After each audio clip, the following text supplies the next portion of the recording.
Welcome to this channel. अब हम शुरू करेंगे क्विक रिवीजन ऑफ एनसीईआरटी। अगर आपको एनसीईआरटी पढ़ के नीट एग्जाम में स्कोर करना है, the only way is to read it. एकमात्र तरीका है कि repeated reading is the only one way. बार बार पढ़ोगे तभी सॉल्व हो सकते हैं। कुछ क्वेश्चंस ऐसे होते हैं 90 में से, जैसे कि 50 के करीब, 60 के करीब, जो कि अगर आपने जस्ट रीड किया हुआ एनसीईआरटी को, यू विल सॉल्व। लेकिन जो उसके बाद बचे 30 क्वेश्चन, उनमें भैया थोड़ी क्लॉजनेस होती है ऑप्शंस में, वहाँ थोड़ी सी दिक्कत आती है। क्यों? क्योंकि हमने बार बार नहीं पढ़ा, इसलिए क्वेश्चन नहीं हो पाते। तो हम क्विकली देखेंगे chapter number 2, biological classification of class 11th। अब इसके अंदर जो पार्ट है, टोटल है 6 part. Kingdom Monera, kingdom protista, kingdom fungi, kingdom Plantae, kingdom animalia, virus, viroids and lichens. तो मैं जो इसको डिवाइड करने वाला हूँ, किंगडम मोनेरा हम एक में पढ़ेंगे, क्योंकि ज़्यादा बड़ा हो जाएगा तो वो भी ज़्यादा अच्छा नहीं है। एक बार में शॉर्ट वीडियो होना ज़्यादा अच्छा है। वी कैन ग्रास्प इन और mind very easily. Kingdom protista एक में देख लेंगे, क्योंकि प्रोटिस्टा में बहुत सारे पॉइंट हैं जो कि तुम्हें ध्यान रखने हैं, तो इसलिए वीडियो थोड़ी डेप्थ में जाएगी। किंगडम फंजाई में भी बहुत पॉइंट है, इसके बीच बीच में से क्वेश्चन निकलते हुए दिखाऊंगा तुम्हें कहाँ से आते हैं। प्लांटी एनिमेलिया में कुछ ऐसा दिया हुआ नहीं है, तो Plantae animalia, virus, virus and lichen, तो इतने पार्ट में इसको 1, 2, 3 और 4 पार्ट में इसको हम कर लेते हैं। तो बायोलॉजिकल हम इम्पोर्टेंट लाइनों पर ही फोकस करेंगे। पूरी एनसीईआरटी जब हम पहले हमने पढ़ रखी है, और इसमें हम जस्ट रिवीजन करेंगे। तो Aristotle was the earliest to attempt a more scientific basis for classification. ठीक है जी, एरिस्टोटल सबसे पहले आए थे। He used simple morphological characters to classify plants into trees, shrubs and herbs.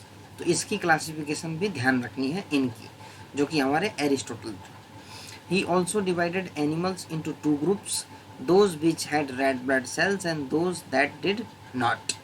ठीक है जी, तो एरिस्टोटल जी की बात हो गई। अब नीचे आ जाते हैं, तो हम उन्हीं लाइनों को फोकस करके चल रहे हैं जहाँ से कि क्वेश्चन बनने की संभावना है। इस टेबल को जरूर पढ़ लेना, क्योंकि ये दिया हुआ तुम्हारा कैरेक्टरिस्टिक्स ऑफ द 5 किंगडम, जो R.H. विटेकर साहब थे, उन्होंने 5 किंगडम क्लासिफिकेशन दिया था, और उसमें अलग अलग इनके जो किंगडम है, Monera, Protista, Fungi, Plantae, Animalia, तो इसमें कैरेक्टर्स कौन कौन से थे? Cell type, cell wall, nuclear membrane, body organisation, mode of nutrition. एक क्वेश्चन तो नीट में यही आया था कि इन पांचों में से एक अलग से ऑप्शन दिया था और 3 इनमें से ले लिए थे, और पूछा गया था कि which character was not used by the Whittaker to in his classification system. तो इन पांचों को रट्ट मारना एकदम, ये थे भैया 5। ठीक है जी, अब थोड़ा सा ब्रीफली देख लो। तो प्रोकैरियोटिक सेल टाइप जो है सिर्फ मोनेरा में, बाकी सब में यूकैरियोटिक होगा। ठीक है, सेल टाइप क्लियर हो गया। सेल वॉल जो मोनेरा के अंदर है, नॉन सेलुलोजिक, इसमें सेलुलोज नहीं होगा, पॉलीसैकेराइड होगा, अमीनो एसिड होंगे। प्रोटिस्टा के अंदर प्रेजेंट इन सम, कुछ में है कुछ में नहीं है। फंजाई के अंदर है प्रेजेंट विद काइटिन, इस पर ऑलरेडी क्वेश्चन आ चुका है कि फंगस के अंदर क्या होती है, काइटिन होती है। प्लांटी, इसमें सेलुलोज होता है। ठीक है जी, यहाँ नॉन सेलुलोजिक है, यहाँ सेलुलोज है। एनिमल्स के अंदर ये चीज़ तुम्हारी एब्सेंट होगी। न्यूक्लियर मेम्ब्रेन एक में एब्सेंट है, बाकी सब में प्रेजेंट है। किस में? मोनेरा में एब्सेंट है। बॉडी ऑर्गेनाइजेशन ये इंपॉर्टेंट है, सेल्यूलर है मोनेरा के अंदर, ऑलवेज सेल्यूलर होगी। सेल्यूलर प्रोटिस्टा में भी है। मल्टी सेल्यूलर, ठीक है जी, फंजाई के अंदर, और लूज टिश्यू, दोनों में से कोई भी हो सकता है। टिश्यू ऑब्लिक ऑर्गन प्लांटी के अंदर, टिश्यू ऑर्गन, ऑर्गन सिस्टम, इसमें सारे। मोड ऑफ न्यूट्रिशन देखो, ऑटोट्रॉपिक में भी इसके अंदर 2 हैं, कीमोसिंथेटिक हो सकता है, फोटोसिंथेसिस हो सकता है, और हेट्रोट्रॉपिक भी हैं। इसमें तुम्हारे सैप्रोफाइटिक भी हैं और पारासिटिक भी हैं। सैप्रोफाइटिक डेड पे फीड करेंगे, पारासिटिक लिविंग में फीड करेंगे। प्रोटिस्टा के अंदर तुम्हारा ऑटोट्रॉपिक है, ठीक है, फोटोसिंथेटिक एंड हेट्रोट्रॉपिक दोनों हैं। फंजाई के अंदर हेट्रोट्रॉपिक, सैप्रोफाइटिक, पारासिटिक, यहाँ भी दोनों कैरेक्टर भाई, लेकिन यहाँ पे फोटोसिंथेसिस बिल्कुल भी नहीं है। प्लांटी के अंदर क्या है? ऑटोट्रॉपिक, फोटोसिंथेटिक, तो ये प्लांट की खासियत है। प्लांट के चक्कर से ही एनिमल बचे हुए, वरना ये सारे खत्म हो जाएंगे। हेट्रोट्रॉपिक है, होलोजोइक और सैप्रोफाइटिक। ठीक है जी, तो इस टेबल को रख जाओ। तो R.H. विटेकर 1969 में proposed a 5 kingdom classification. The kingdom defined by him were named Monera, Protista, Fungi, Plantae, and Animalia. The main criteria for classification used by him include cell structure, body organization, mode of nutrition, reproduction and phylogenetic relationship. ये भी आएगा. अच्छा जी, उसके बाद हम देख लेते हैं 6 किंगडम क्लासिफिकेशन. कार्ल बुइस नाम पूछते हैं. Who proposed 6 kingdom classification? Carl Woese renowned scientist है भैया माइक्रोबायोलॉजी में, तो इसका नाम याद होना चाहिए. हालांकि यहाँ दिया हुआ नहीं है, लेकिन ये नाम बहुत ही रिपीटेडली पूछा हुआ है कि 6 kingdom system of classification was proposed by. आगे आ जाते हैं. तो फाइलोजेनेटिक जो टर्म है इसका मतलब क्या होता है? तो फाइलोजेनेटिक मतलब होता है is based on evolutionary relationship. तो अब हम किंगडम मोनेरा पे आ जाते हैं. तो किंगडम मोनेरा में क्या है कि they also live in extreme habitat such as hot springs, deserts, snow and deep oceans where very few other life form can survive. ठीक है जी, किंगडम मोनेरा की ये खासियत है. और नीचे आ जाते हैं, ये अलग अलग शेप हैं. ठीक है जी, शेप के हिसाब से इनका क्लासिफिकेशन है based on the shape. Aussie देख रहे हो सर्कुलर टाइप के हैं, बेसिलाई बेसिलस शेप के हैं, स्पिरिला स्पिरिलियम शेप के, फ्लाजेला ये कोने में फ्लाजेला हो गए. फ्लाजेला के अरेंजमेंट के हिसाब से भी इनका क्लासिफिकेशन होता है. ये हो गए विब्रियो कोमा शेप्ड. ठीक है जी. अच्छा जी, और आ जाओ. अब कह रहे हैं कि दे में भी फोटोसिंथेटिक ऑटोट्रोपिक और कीमोसिंथेटिक ऑटोट्रोपिक. तो ये फोटोसिंथेटिक सिस्टम से भी अपना फूड बना सकते हैं, और कीमोसिंथेटिक एक पाथवे होता है उसके थ्रू, मतलब केमिकल्स इसके अंदर इन्वॉल्व होते हैं. The vast majority of bacteria are heterotroph. ये ध्यान रखना, बैक्टीरिया की जो मैक्सिमम कैटेगरी वो तुम्हारी हीट्रोट्रॉप्स की है. अब आर की बैक्टीरिया पे आ जाओ. आर की बैक्टीरिया की जितनी लाइन दी हुई है ना एनसीईआरटी में, सारी की सारी इंपॉर्टेंट है. हर बार कहीं ना कहीं घुमा फिरा क्वेश्चन आ जाता है. These bacteria are special since they live in some of the most harsh habitat such as extreme salty areas. Halophiles 2020 में क्वेश्चन आया हुआ है.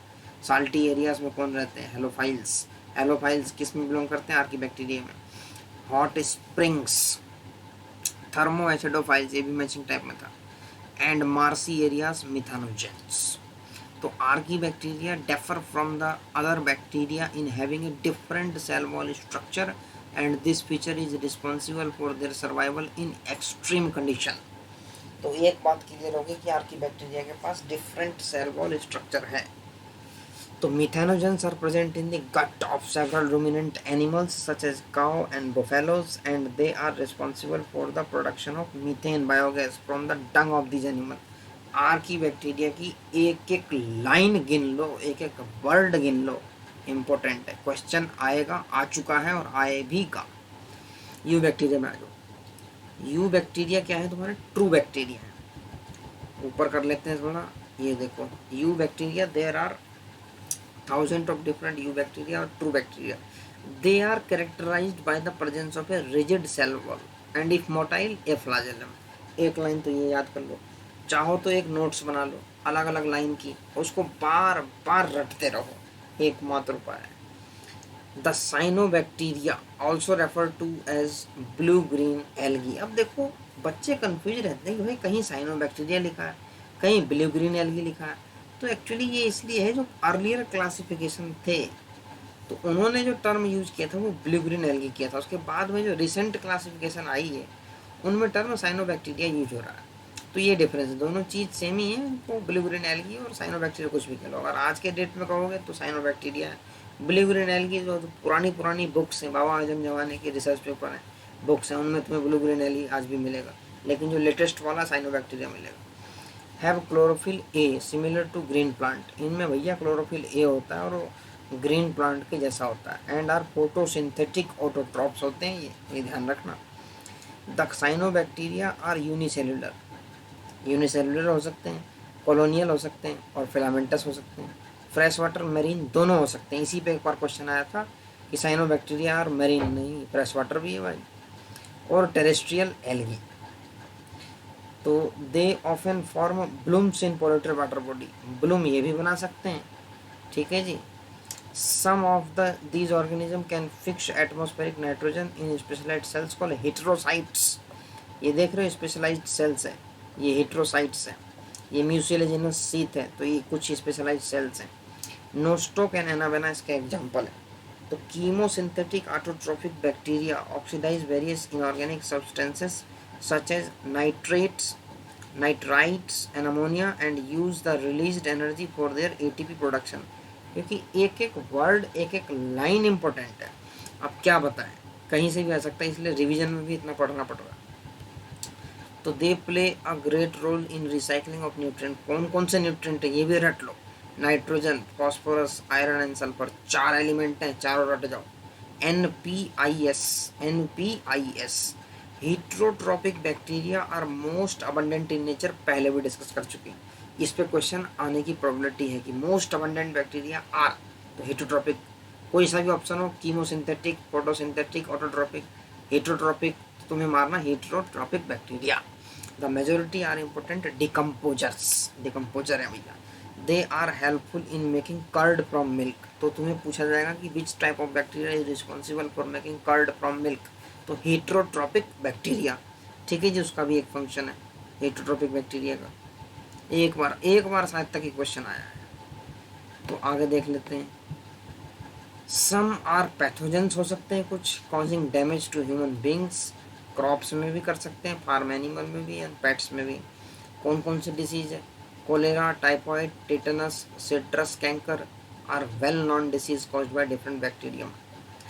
तो bacteria reproduce mainly by fission, इसमें बाइनरी फिजन होता है मेनली, लेकिन जब अनफेवरेबल कंडीशन होती है तो they produce spores, they also reproduce by a sort of sexual reproduction.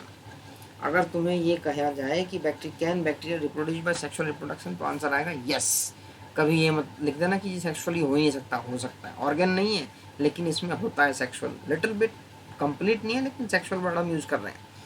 Bye adopting a primitive type of DNA transfer from one bacterium to the other. अच्छा जी, ये 4 लाइन नीचे दी हुई माइकोप्लाज्मा की, रट जाओ। इतिहास है मेडिकल के एंट्रेंस में कि माइकोप्लाज्मा पर क्वेश्चन आता जाता है किसी ना किसी रूप में, और इन्हीं 4 लाइन से आता है। तो mycoplasma are organism that completely lack a cell wall, पहला character, they lack a cell wall, cell wall नहीं होगी। They are the smallest living cells known and can survive without oxygen, ये सबसे स्मॉलेस्ट लिविंग सेल है। दूसरा point, तीसरा लिख लो, कैन सर्वाइव विदाउट ऑक्सीजन, बिना ऑक्सीजन के भी जिंदा रह जाएंगे। Many mycoplasma are pathogenic in animals and plant, ये पैथोजेनिक में भी हैं। चौथा पॉइंट लिख लो। पांचवा, एनिमल्स में भी है और प्लांट में भी है, छठा पॉइंट। तो हम इस वीडियो को यहीं ख़त्म कर रहे हैं। अगली वीडियो तुम्हें जो है आगे हम किंगडम प्रोटिस्टा बनाएंगे, क्योंकि एक में ही अगर सारी बना दी तो भैया दिमाग में पक जाएगी खिचड़ी, तो इसलिए इसको यहीं स्टॉप दे रहे हैं। अगले में प्रोटिस्टा की बात करेंगे, प्रोटिस्टा के बाद किंगडम फंजाई की बात करेंगे, फंजाई के बाद वायरस, वायरॉइड्स, लाइकेन, क्योंकि इस चैप्टर में एनिमेलिया और प्लांटिंग के अंदर कुछ खास दिया हुआ नहीं है। तो इसको स्टॉप कर रहे हैं, इसको बार बार देखें और एक एक लाइन को खुद पढ़ें भी एनसीईआरटी से, तो तुम्हारा क्या है क्लियर हो जाएगा। और क्वेश्चन कहीं से भी आ जाए इन लाइनों में से सीधा उड़ा दो। चलो अगले